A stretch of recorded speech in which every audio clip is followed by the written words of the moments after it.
नमस्कार, आदाब, सलाम, सत श्री अकाल दोस्तों। इस वक्त हम अररिया प्रखंड के चंद्रदेही गांव के अंदर मौजूद हैं। हमारे साथ जो स्क्रीन में देख रहे हैं ये किसी परिचय के मोहताज नहीं है। ये मोहम्मद इरशादुर रहमान जी हैं जो पूर्व जिला पार्षद रहे हैं क्षेत्र संख्या 23 से।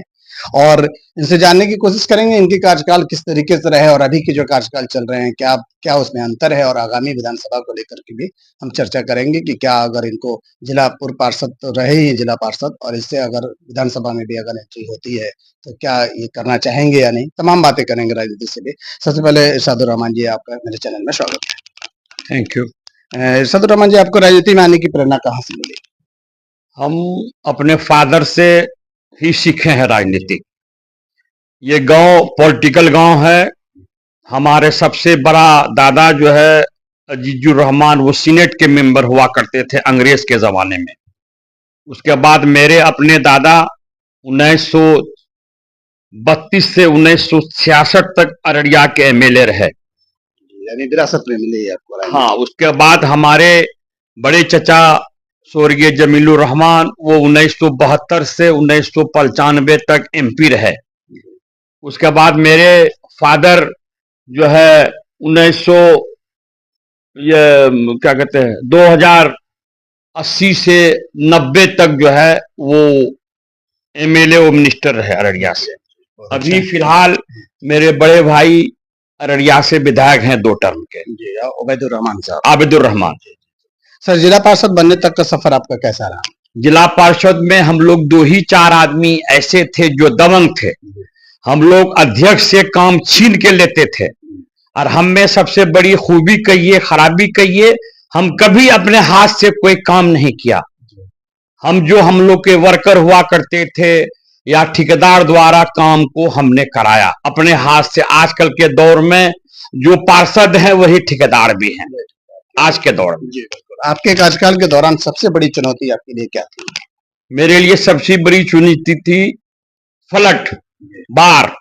हमारा जो क्षेत्र है वो बाढ़ प्रभावित था। जैसे आपको अररिया बस्ती पंचायत, बसंतपुर पंचायत, उसके बाद जो है आपको फरासूद पंचायत, ये बाढ़ प्रभावित क्षेत्र था। इसमें लोग काफी परेशान रहे। अभी की जो टर्म है अभी क्या है, बाढ़ प्रभावित से कुछ राहत मिली? अभी तो इस साल तो बाढ़ आया ही नहीं, और रोड भी बन गया है बैरगाछी 260, ये रेट ऊंचा भी हो गया। इस बार बाढ़ का इफेक्ट कम है, नहीं के बराबर है।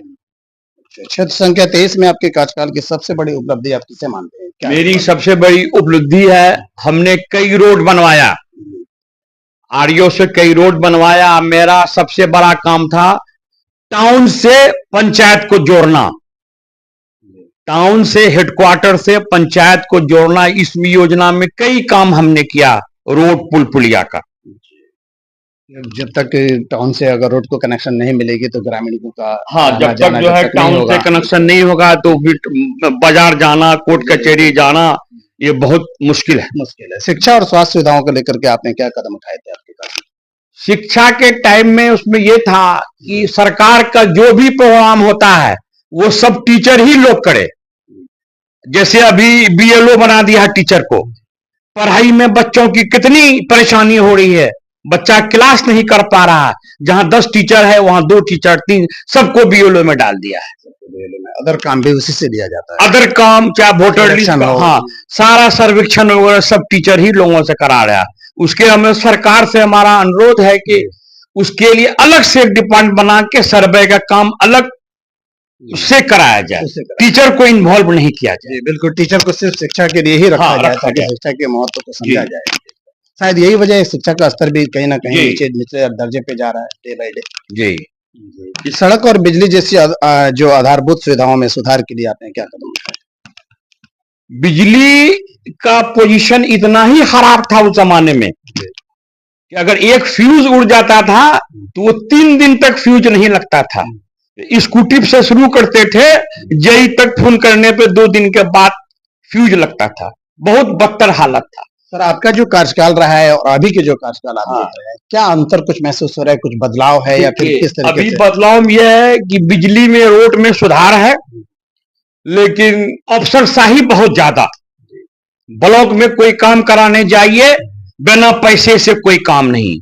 और हम लोग के पीरियड में जब जिला परिषद थे, ऐसे ही हम लोग काम कराते थे पब्लिक का, ब्लॉक में जाके घुस के डांट डपट करके। अभी बिना पैसा का कहीं शिकायत कीजिए, उसका कोई सुनने वाला नहीं। जनप्रतिनिधि की भी नहीं सुनी जा रही है, तो आम जनता किस तरीके से प्रभावित वो होती साफ कहता है हम ऊपर से आए, साफ ऑफिसर साफ कहता है आप हमको कुछ नहीं कर सकते, हम ऊपर से आए।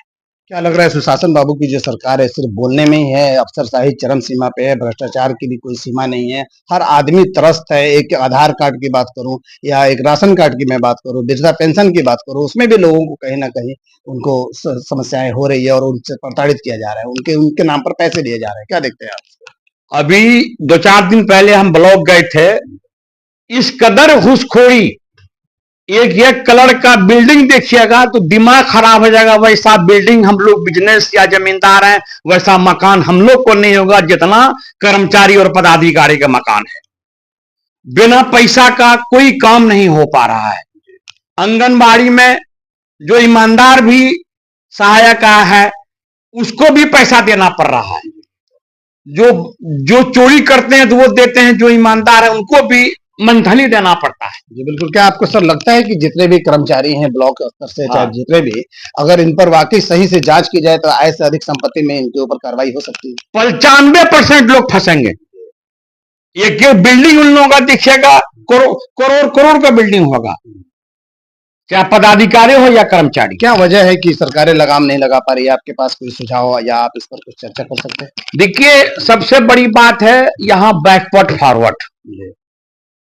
यहाँ सारे पदाधिकारी बैकवर्ड आके बैठे हुए हैं, फॉरवर्ड का मुस्लिम का कोई सुनने वाला नहीं है।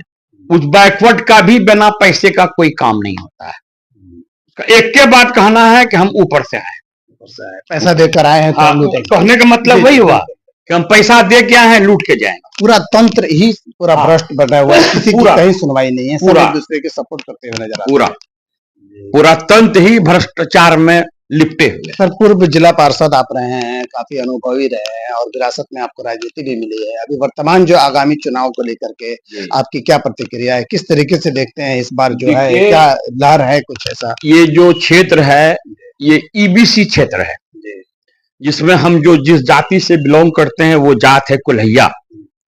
मुस्लिम में 70% कुल्हैया ही है इस क्षेत्र में। अगर कुल्हैया को टिकट मिलता है, अगर कुल्हैया को टिकट मिलता है, ये सीट कुल्हैया ही के है, कुल्हैया के खीमे में जाएगा। अदर जात को अगर ये टिकट मिलती है तो ये सीट आराम से आपका चला जाएगा। क्या लग रहा है जाति फैक्टर कहीं ना कहीं चुनाव में अहम भूमिका निभाती है? आम है, जाति फैक्टर आम है, जात के लिए सब लोग मरते हैं।